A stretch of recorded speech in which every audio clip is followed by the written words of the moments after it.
Olá, muito boa noite, queridos amigos telespectadores da Rede Século XXI. Está começando o programa Eclésia para todo o Brasil nesse horário. Aqui na Rede Século XXI a gente conversa sobre assuntos relacionados à doutrina, à história da igreja. É um programa de catequese. O programa Eclésia é um programa de catequese. Qualquer assunto relacionado à Igreja Católica, a gente discute aqui em alguma oportunidade no programa. No programa de hoje a gente vai falar sobre um assunto que é fascinante, é interessante, tem muitos desdobramentos, mas é um assunto essencial da nossa fé, obviamente, né? Vamos falar sobre a pessoa do Espírito Santo, né? E nós faremos esse programa em duas partes. Hoje é a primeira parte, falando sobre a pessoa do Espírito Santo, e na semana que vem a gente continua fazendo a segunda parte desse programa, a pessoa do Espírito Santo, parte 2, né? Aqui ao meu lado está o Padre Douglas Pinheiro, que é da Diocese de Osasco, já esteve aqui conosco em outras oportunidades. Boa noite, Padre Douglas, obrigado pela sua presença. Boa noite e mais uma vez, obrigado pelo convite. O Padre Douglas, que vai falar com a gente sobre esse assunto, o senhor tem familiaridade com esse assunto? Porque o senhor leciona assunto relacionado ao Espírito Santo, Padre Douglas? Eu leciono na Unisal, Universidade Salesiana de São Paulo, no campus Pio XI. Leciono disciplinas na área de teologia sistemática. Certo. Né? E atualmente eu estou dissertando uma tese, estou fazendo uma segunda pós-graduação, estou dissertando uma tese nessa área de pneumatologia, que sempre foi a minha área de pesquisa propriamente dita.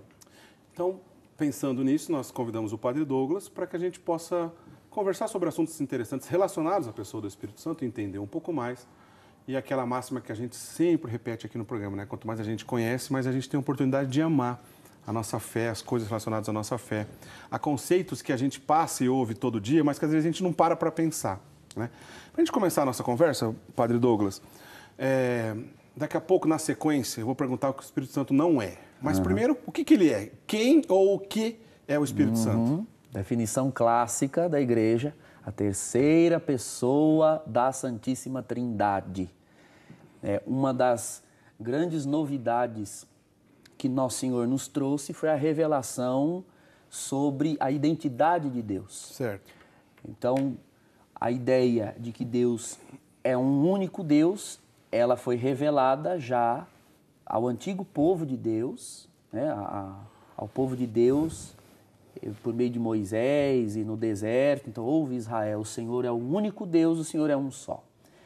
Então, esse monoteísmo foi um grande passo na revelação de Deus. Mas com Cristo e com a vinda do Espírito Santo nos foi revelado que Deus, para ser um único Deus, não necessita ser uma única pessoa.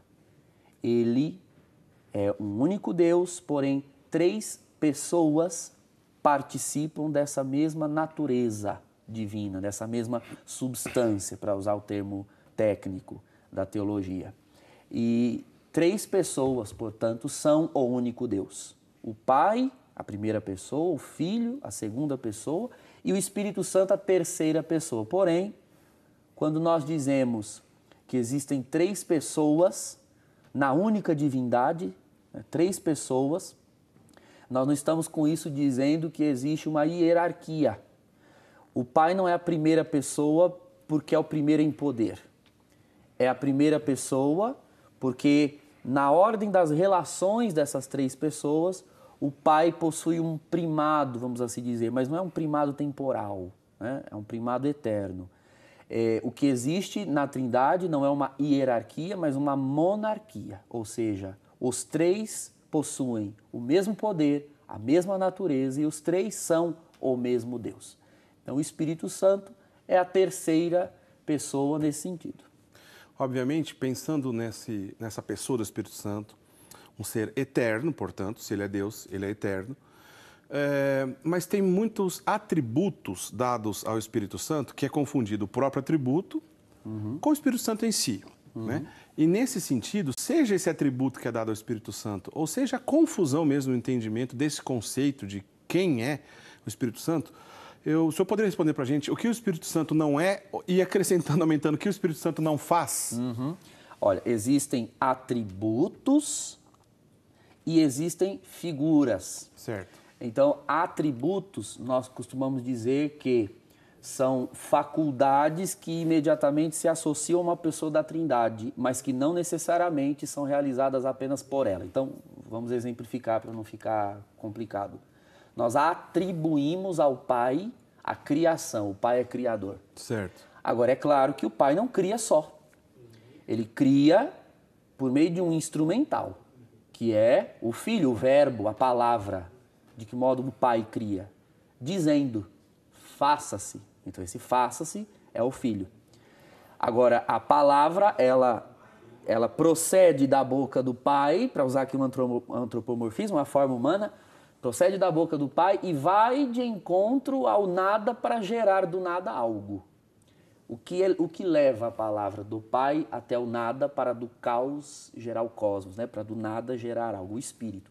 Faça-se, né? Faça-se, sai um hálito junto com o verbo. Esse hálito, faça-se, é o Espírito Santo. Então nós atribuímos a criação ao Pai, mas ele não cria só, ele cria para o Filho no Espírito Santo. Nós atribuímos ao Filho a salvação. Certo. Porém, quem nos envia o Filho para salvar é o Pai. E essa salvação ela é comunicada a cada ser humano, em cada geração humana, pelo Espírito Santo. Então, a salvação ela não é operada pelo Filho sozinho. Nós atribuímos ao Espírito Santo a santificação, ou seja, o aperfeiçoamento da obra salva por Jesus Cristo, então a santificação, e nós também atribuímos ao Espírito Santo o amor. O Espírito Santo, segundo Agostinho, Santo Agostinho, ele é o próprio amor entre o Pai e o Filho. Agora, é claro que o Espírito Santo não santifica só. Então, nós não podemos dizer que o Espírito é exclusivamente a santificação ou o santificador. Ele é santificador enquanto é Deus, com o Pai e com o Filho. E o mesmo se diz às outras duas pessoas. Agora, talvez você tenha pretendido fazer também uma referência às figuras, né? No sentido de que na Sagrada Escritura o Espírito Santo aparece figurado de inúmeras formas, como vento, água, fogo, brisa, pomba, dedo, enfim, existem diversas figuras. Nós, seres humanos, só podemos conhecer uma coisa se ela for dada aos sentidos. Nós não conhecemos nada que não seja sensível, ou seja, que não seja visto, né, visível, ou audível, ou palpável. Os sentidos são a nossa porta de entrada para conhecer qualquer coisa.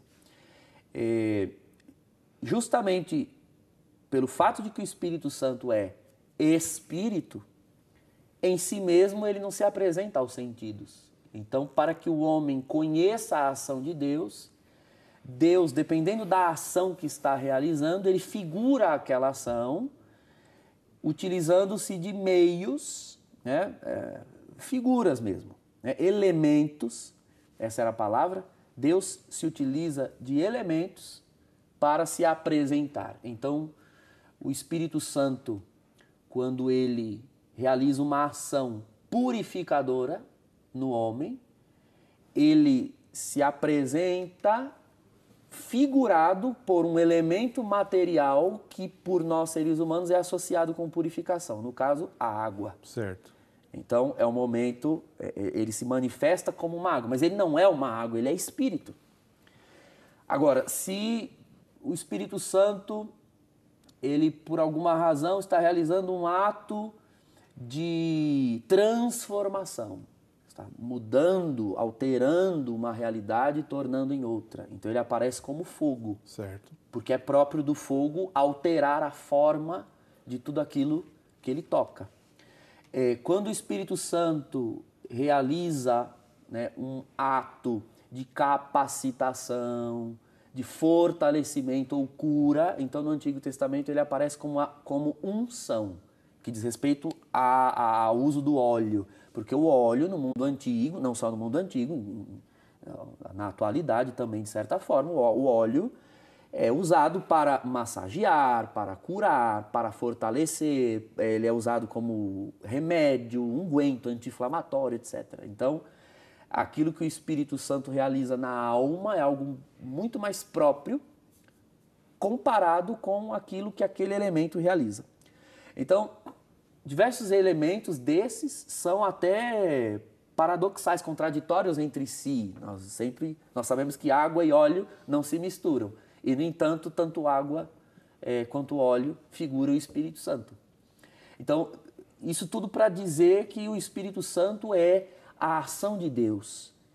O Espírito Santo seriam as mãos pelas quais Deus tudo opera. Assim como um homem nada faz, nada toca sem as suas mãos, Deus nada toca sem o Espírito Santo. O Espírito Santo é a pessoa agente de Deus. Nenhum ato divino é um ato que não um ato do Espírito Santo.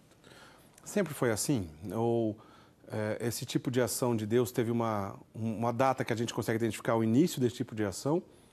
Ou, de certa forma, mais acentuado, mais comum esse tipo de ação? Ou, em outras palavras, a partir de Pentecostes, que nós podemos reconhecer que a ação do Espírito Santo, como a gente conhece hoje na igreja, passou a ser dessa maneira. Como é que era a ação do Espírito Santo antes de Pentecostes? Não, o Espírito Santo age desde a criação. No século XI foi entoado um hino que até hoje nós cantamos. Vinde, Espírito Criador. Veni Creator Spiritus. Ele é Criador. Então, a ação do Espírito Santo para nós, desde quando? Desde quando nós existimos. Nós somos obra do Espírito Santo. O ser humano é obra do Espírito Santo. Agora, depois que o pecado entrou no mundo, a obra do Espírito Santo começa a ser aquela de conduzir o ser humano num processo de reconhecimento de Deus. Ou seja, algo perturbou a ordem original, a amizade original do homem com Deus. E agora o Espírito Santo, por ser criador, é também ele o restaurador. Veja, o Espírito Santo não só traz a existência, mas ele mantém o ser existindo. Então, tudo que existe, existe porque o Espírito sustenta o ser, sustenta a existência nas coisas. É o Espírito de Deus quem enche toda a terra, né? A glória de Deus enche toda a terra. Está no capítulo 1 do livro da sabedoria. O Espírito do Senhor enche toda a terra e ouve toda a voz. Então, sempre houve uma ação latente do Espírito Santo. O que eu quero dizer com isso? Em virtude do Espírito Santo manter a vida, o ser, a existência de tudo o que há, logo o Espírito Santo sempre esteve de modo primitivo, de modo incipiente, mas sempre esteve em todos os povos, em todas as civilizações da humanidade, gerando um sentimento de religião, de crença, de iniciativa em direção à divindade, ao transcendente, porque sem este sentimento o homem não busca a verdade, e não buscando a verdade não vai encontrá-la, na medida em que ela se der a revelar em Cristo, quando viesse na plenitude dos tempos e tudo mais. Então, já há uma ação do Espírito Santo em tudo isso.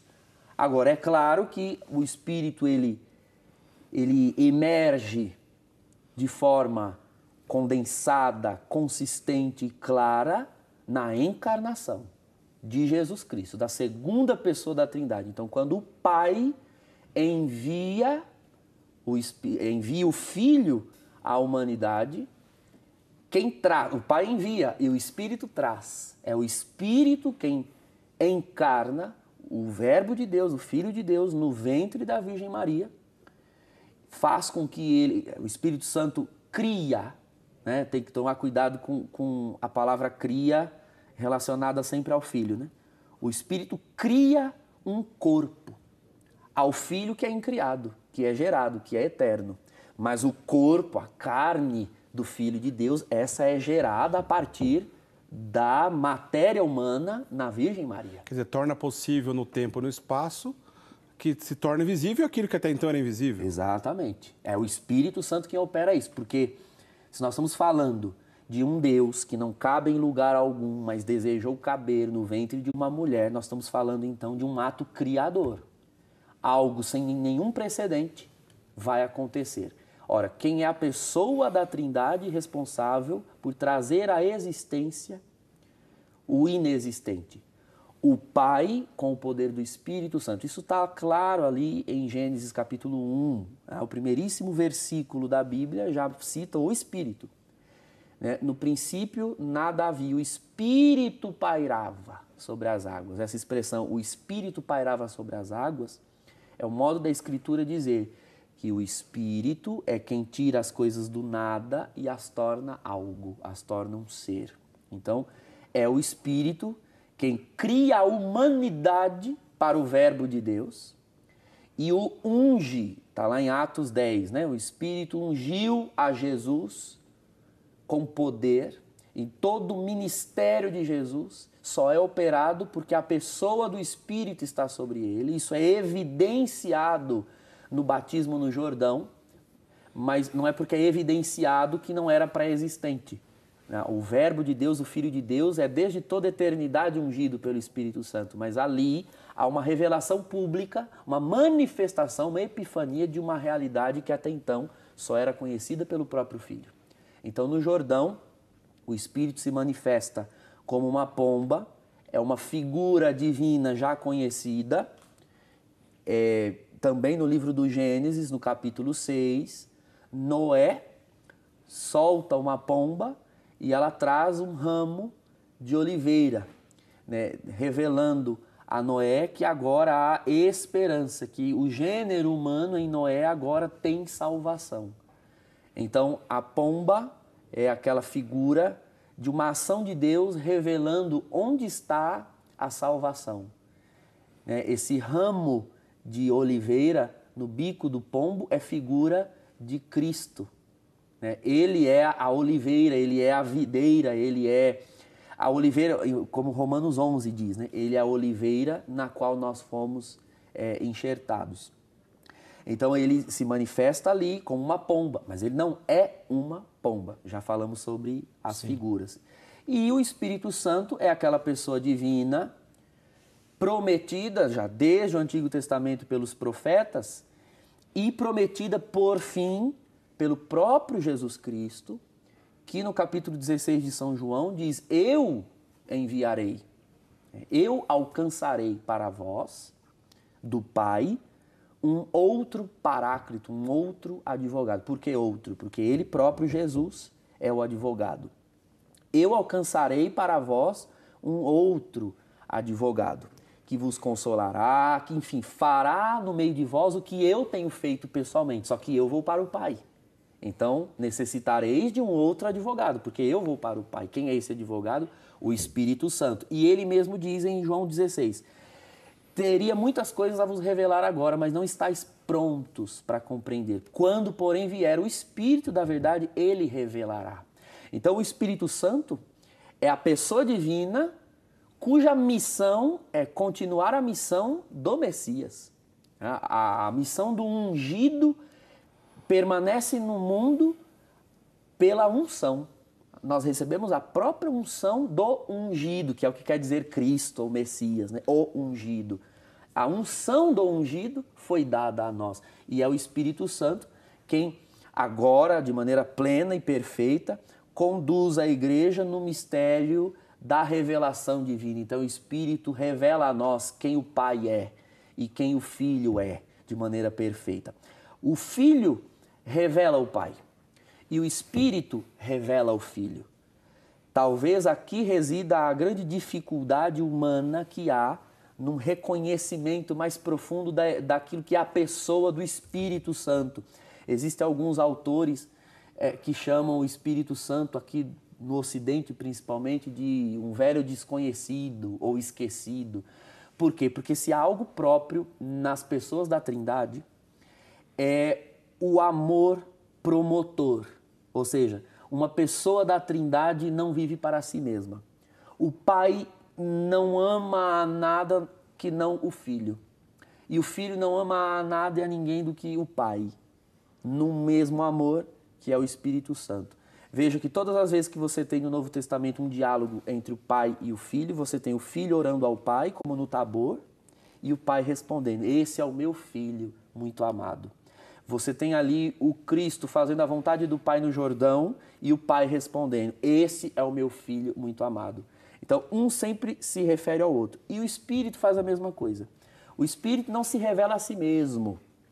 O Espírito revela a Cristo, para que, conhecendo a Cristo, o homem conheça o Pai. E aqui que está, quem vai revelar o Espírito?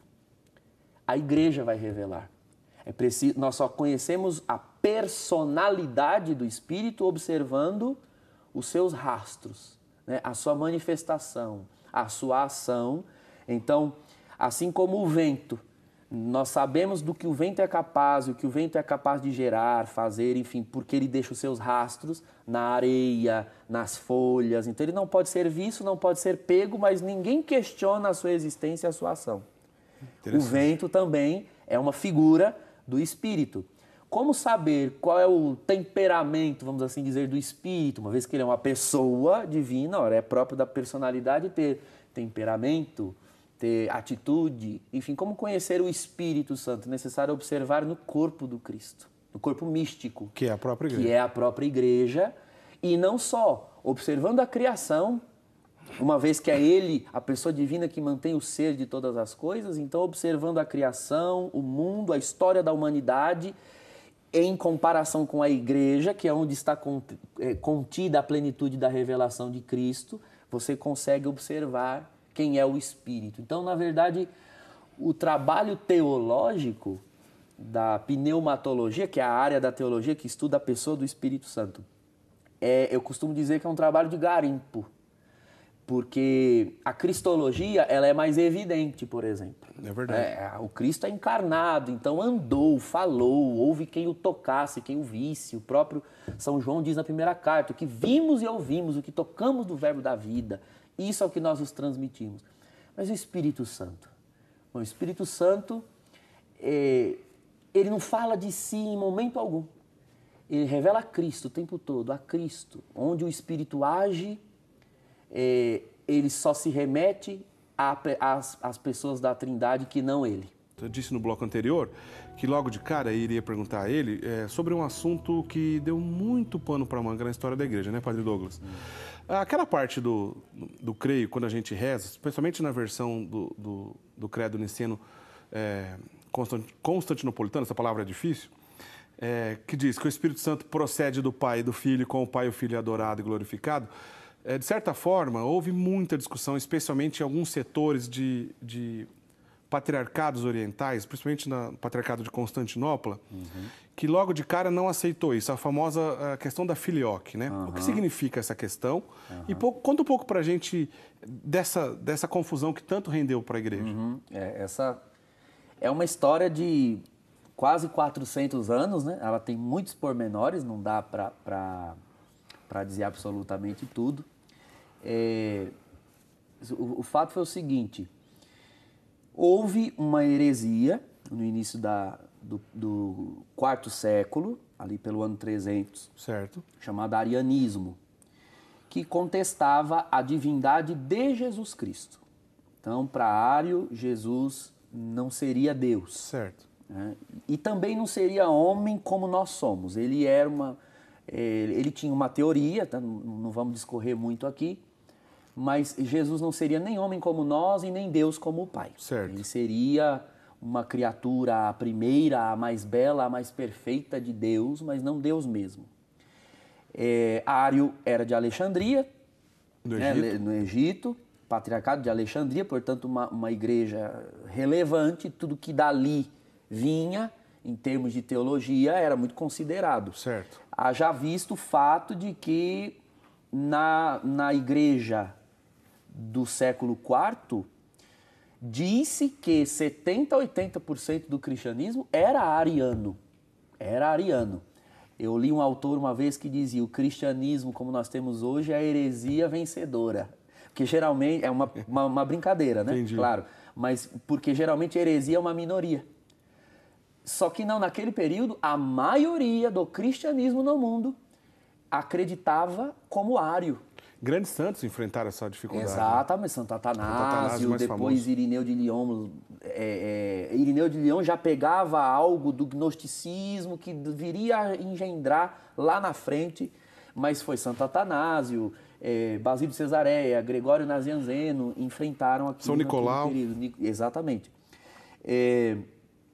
E ali foi necessário convocar um concílio em Nicéia, no ano 325, para decidir essa questão. E foi definido em concílio ecumênico, né, todas as igrejas do mundo até então, que o Filho é gerado, não criado, consubstancial ao Pai, ou seja, ele tem a mesma substância, a mesma natureza, aquilo de que é feito, bem entre aspas, feito, o Pai é feito o Filho. Certo. Feito não no sentido de criado, né, mas aquilo que é a natureza, a essência do Pai. Porque ou seja, é criado da noção de finitude, né? De temporalidade. Um dia não existia e passou a existir. E, na verdade, com Deus não é assim. Nunca houve um tempo em que Deus não existisse. Porque, na verdade, Ele é anterior ao próprio tempo. Em Deus não há ontem, em Deus não há amanhã. E Deus é eterno. Agora, quando o arianismo foi derrubado em Nicéia, surgiu o neo-arianismo. Eu vou trocar em miúdos aqui para ficar claro para o nosso telespectador. Houve uma mentalidade, uma cultura de dizer mais ou menos assim, olha, que tenha se definido que Jesus é Deus, tudo bem, vamos tolerar. Por que havia essa dificuldade de tolerar que Jesus fosse Deus? Porque ele se remetia ao Pai enquanto Deus. Certo. E vindo do judaísmo, depois em contato com o politeísmo grego, era muito difícil interiorizar, assimilar um novo conceito de que a unidade de Deus fosse possível havendo duas pessoas. Duas pessoas e ao mesmo tempo um único Deus.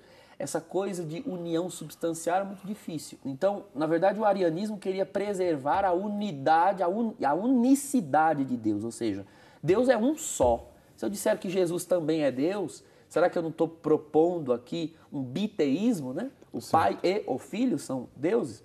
Bom, mas o fato é que a igreja, ela se apropriou da linguagem filosófica para, claro que por inspiração do Espírito Santo. O Espírito Santo, veja, nós dizíamos no primeiro bloco, ele inspira todas as culturas, as épocas. Então, o Espírito Santo inspirou também a filosofia, a produção filosófica. E chegando o tempo correto, o Espírito inspirou a igreja que naquela linguagem, naquele discurso filosófico, havia um instrumental que auxiliaria a humanidade a compreender a essência de Deus, como Deus é em si mesmo.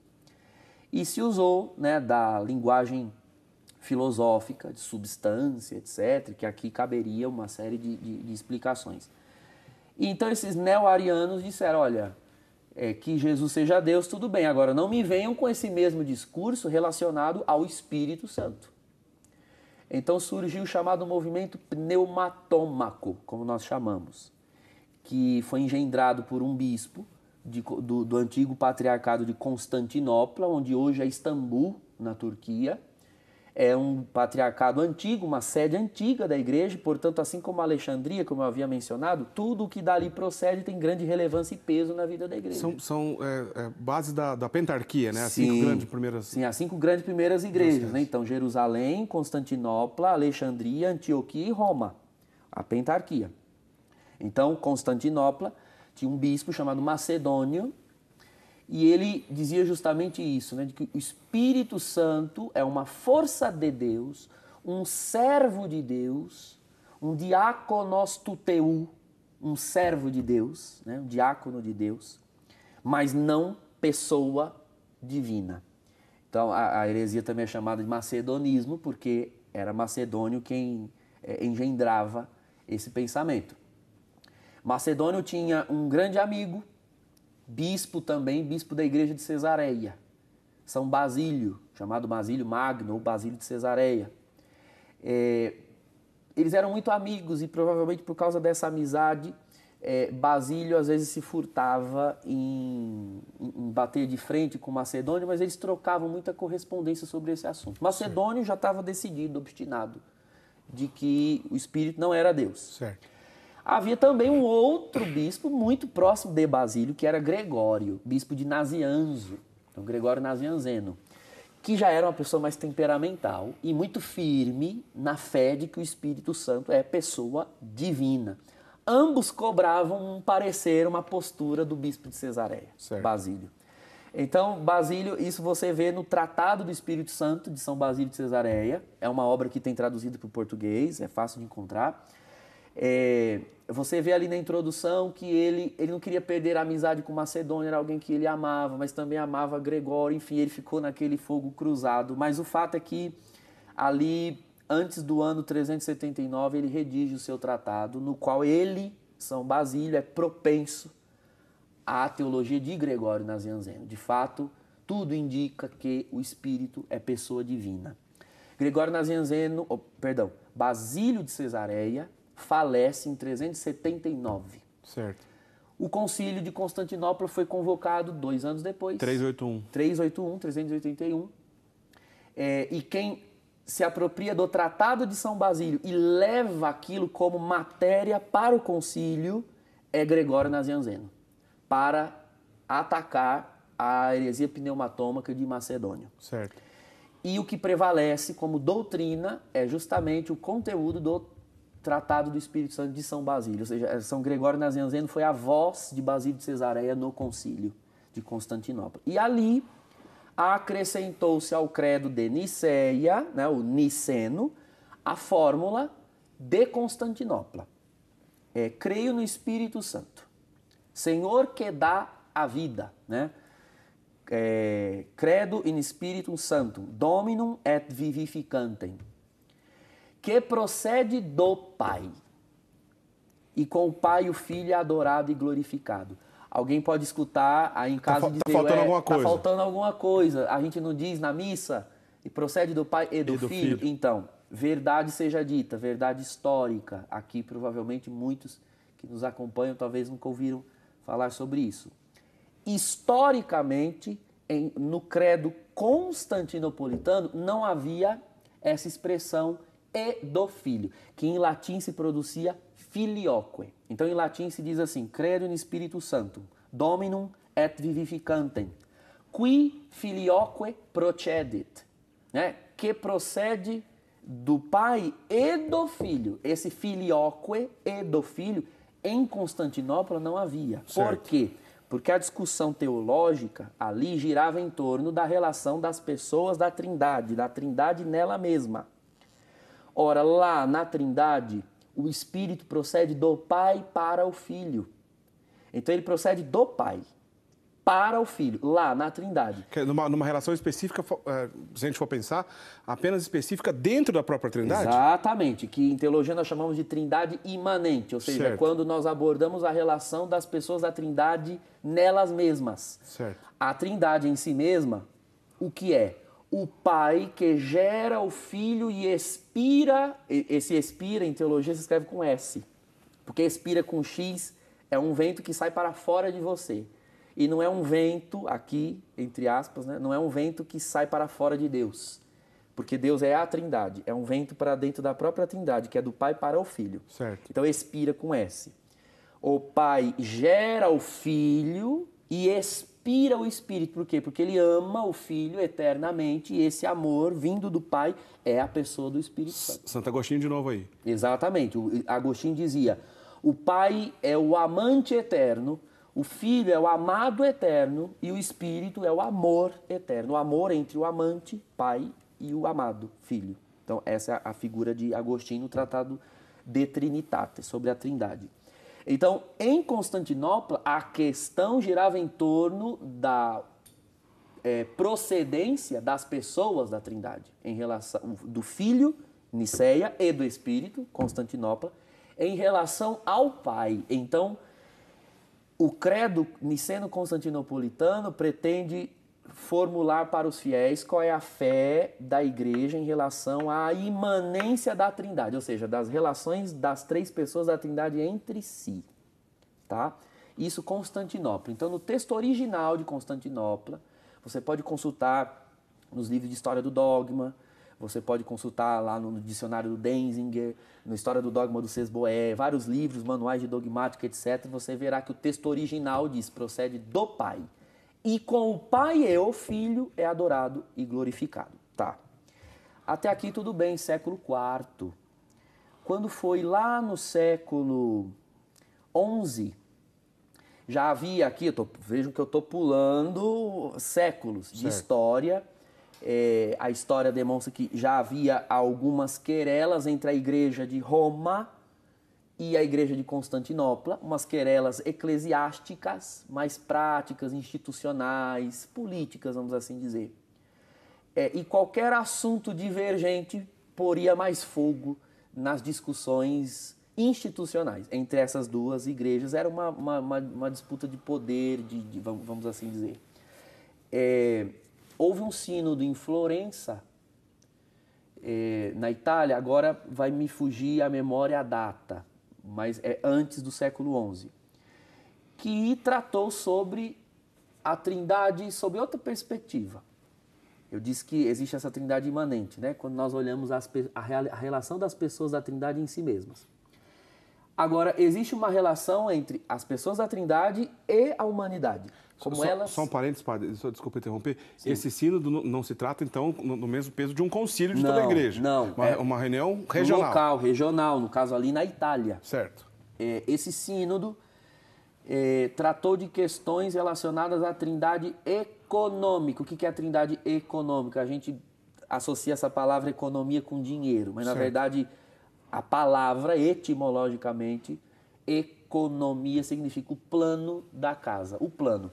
A Trindade imanente, né, a Trindade em si mesma, tem um plano de revelar-se à humanidade, né? Uma economia, um plano para se revelar. Neste plano, o Espírito Santo nos foi dado, mas nos foi dado vindo de quem? Do Pai pelo Filho. Logo, o Espírito para a humanidade procede do Pai e do Filho, para a humanidade. Então, para o Filho, ele procede do Pai. Para nós, ele procede do Pai e do Filho, porque o Filho disse, eu irei ao Pai e ele vos mandará o Espírito Santo. São duas abordagens distintas, lógicas, obviamente, mas que tem que separar aí uma coisa da outra, né? Exatamente. As perspectivas mudam. Certo. O fato é que na Trindade econômica é necessário afirmar qui filioque procedit. O Espírito, para vir a nós, ele procede, não é que procedeu, porque ele ainda procede, ele é dado a nós. Ele é dado a nós vindo do Pai e do Filho. O que acontece é que nas liturgias de todas as comunidades ligadas a Roma, no Ocidente, se começou a rezar nas celebrações litúrgicas o credo niceno-constantinopolitano, acrescentando a filioque. A partir do século XI. A partir do século XI. Veja, não é que a filioque foi criada no século XI. Certo. Não é isso que eu estou dizendo. A igreja sempre creu que o Espírito Santo procede do Pai e do Filho. Certo. Só que essa formulação teológica de trindade econômica e de colocar no credo, isso começou a se fazer no século XI. Certo. Então não é que Roma inventou, pelo amor de Deus. Senão meu bispo vai ver o programa, vai achar que eu estou dizendo uma heresia. Não. A igreja sempre creu que o Espírito procede do Pai e do Filho. Mas esta partícula dogmática colocada no credo, ela surge no século XI. Certo. A revelia do que havia sido decidido enquanto texto redigido no Concílio de Constantinopla. Isso irritou as igrejas do Oriente, que na liturgia conservavam a fórmula original de Constantinopla sem a filioque. Se bem que já havia uma crise ali, dependente da discussão teológica. Sim, como eu disse anteriormente. Então, a questão teológica da filioque foi a gota d'água para transbordar o copo. Mas esse copo já estava cheio de outras coisas. Isso é fundamental que a gente compreenda. Certo. Porque senão eu vejo às vezes abordagens simplistas sobre a história do cisma, né, do Oriente, dizendo que foi por causa da filioque, como se uma igreja tão adulta já no ano 1000 anos de igreja até ali, tivesse sido desfeita, uma unidade tivesse sido desfeita por uma questão tão mínima. Na verdade, essa questão mínima foi só um agravante. Certo. Mas ela já vinha por outros fatores que já decorriam de séculos. E o fato é que essa questão da filioque, né, as igrejas do Oriente, ao saber que as igrejas ligadas, pastoreadas, né, pelo patriarcado de Roma, o patriarca do Ocidente, que era o Papa, estavam professando a filioque, ou seja, dizendo num credo que foi decidido em concílio uma fórmula que foi acrescentada de forma local, e isso gerou um cisma, uma ruptura que não se resolveu até hoje. Nós temos até hoje. Você está falando do grande cisma do Oriente, 1054, né?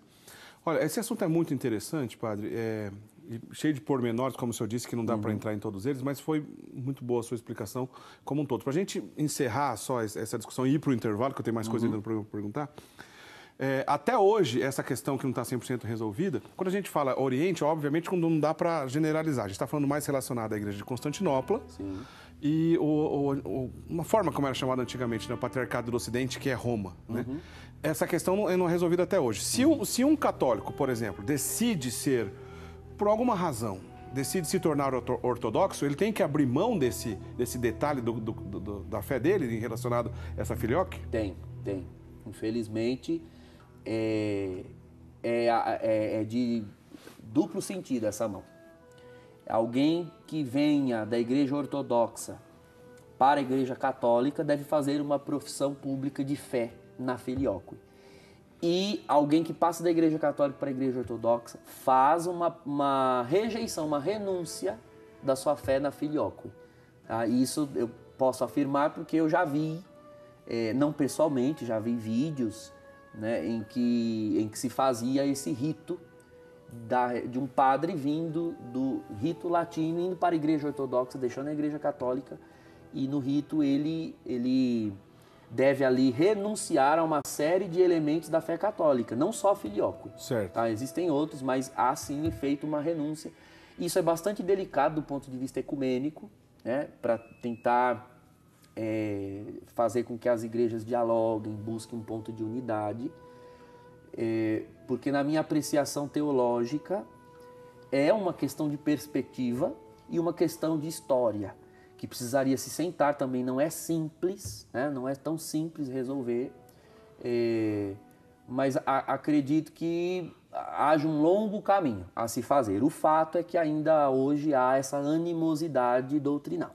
Padre Douglas, entre tantas coisas que o senhor explicou para a gente aqui de maneira tão legal, o senhor citou aí uma heresia antiga, né, o macedonismo relacionado à pessoa do Espírito Santo, mas ainda na Igreja Antiga, não falando ainda de Idade Média e tudo mais, até porque a gente tem um programa na semana que vem, a gente continua a falar isso na semana que vem, mas na Igreja Antiga tem alguma outra heresia importante e famosa relacionada à pessoa do Espírito Santo que, de certa forma, influenciou a Igreja naquele período? Nós temos a heresia montanista, que é anterior ao próprio macedonismo, é bem aqui da Igreja Antiga, como você falou. A heresia montanista, como o próprio nome sugere, ela foi encabeçada por um presbítero da Ásia, chamado Montano, que era tomado, ele possuía o dom da profecia, o dom carismático da profecia, e tomado, vamos assim dizer, de um exagero, uma exacerbação do uso desse dom, ele cria piamente que a igreja poderia ser governada única e exclusivamente por inspirações proféticas. Não necessitaria de sacramentos, não necessitaria da instituição, da hierarquia, que o Espírito Santo, pessoalmente, através daqueles que possuem o dom da profecia, poderia governar a sua igreja. Ele atraiu seguidores atrás de si. As primeiras foram Priscila e Maximila, eram duas mulheres que, segundo a história, deixaram seus maridos e se tornaram discípulas de Montano. Como todos os profetas da antiguidade, eles eram itinerantes, então eles andavam de região em região, pregando essa doutrina, essa teoria. Escritos antigos narram Montano tomado do espírito da profecia, durante horas, a ponto de ninguém saber distinguir se era Montano ou se ele de fato se achava a encarnação do próprio Espírito Santo. Porque tudo que dizia, pregava, dizia em primeira pessoa, né? Certo. Eu, o teu Senhor, vos digo isso, vos digo aquilo, como os profetas fazem. Então, ele praticamente, segundo a sua doutrina, estaria predominantemente tomado do Espírito Santo, quase como que encarnado o Espírito Santo nele. Esse grupo era, portanto, conhecido pelas suas reuniões carismáticas, bastante efusivas, com profecias, êxtases, línguas estranhas, mas a revelia da instituição, da hierarquia, e totalmente às margens da vida sacramental que a igreja já vinha desenvolvendo, né? Nós não tínhamos a economia sacramental como nós temos hoje, mas já havia a Eucaristia, o batismo, a doutrina do batismo, enfim, e uma série, a unção dos doentes, dos enfermos. Então, nós já tínhamos ali toda uma economia sacramental sendo desenvolvida e os montanistas eram avessos a tudo isso. De certa forma, tem uma relação, em alguns aspectos, com o protestantismo? Costuma-se dizer que o protestantismo seria um reavivar, não o protestantismo como um todo, tá? O protestantismo no seu veio pentecostalista do século XX, tá? Começo do século XX, né? Uma vez que o protestantismo provém do século XVI. Mas seria uma recuperação do comportamento montanista, porque de fato é muito semelhante. Autores antigos, como Tertuliano, por exemplo, Tertuliano ele morre pertencendo ao montanismo. Certo. Então Tertuliano é um autor da patrística, muito utilizado, com palavras centradas, mas nunca foi considerado santo pela igreja justamente pelo fato de que ele morre no grupo dos montanistas, né, e, portanto, um grupo herético. E por ser um grupo avivalista, naquele período, mas ao lado desse avivalismo carismático existir uma doutrina pervertida, o que aconteceu na igreja daquele período é que se disseminou um descrédito, uma descrença em todo e qualquer tipo de manifestação carismática, porque as manifestações carismáticas passaram a ser associadas com o montanismo. Certo. Uma vez que a heresia montanista superestimava a profecia e os êxtases carismáticos. Com isso, todo e qualquer surgimento de manifestações carismáticas começaram a ser reprimidas na igreja antiga por causa dessa heresia. Muito bem, padre, a gente está chegando no final do nosso programa. Eu queria pedir por gentileza para o senhor nos dar a bênção e na semana que vem a gente continua esse papo sobre esse mesmo tema. Convidar o senhor novamente, se Deus quiser, estar conosco na semana que vem para a gente continuar esse tema que é muito rico, muito belo. Mas por hoje o nosso tempo está terminando. A sua bênção, por favor. O Senhor esteja convosco. Ele está no meio de nós. Pela intercessão da Santíssima Virgem Maria, nossa Mãe, desça sobre vós e permaneça para sempre a bênção do Deus Todo-Poderoso, o Pai e o Filho e o Espírito Santo. Amém. Muito obrigado, Padre Douglas. Padre Douglas, o senhor tem um contato nas redes sociais para as pessoas encontrarem o senhor? Você pode me encontrar na minha fanpage, Padre Douglas Pinheiro, no Facebook. Ali você pode deixar sua mensagem, ali inbox, eu tenho um grupo que me ajuda a assessorar aquela página, certo. Tem milhares de pessoas que seguem, então você pode me encontrar ali, deixar o seu recado e nós entramos em contato. Padre Douglas Pinheiro, a sua paróquia lá na minha paróquia é Paróquia Nossa Senhora de Fátima, na cidade de Jandira. De Jandira, muito bem.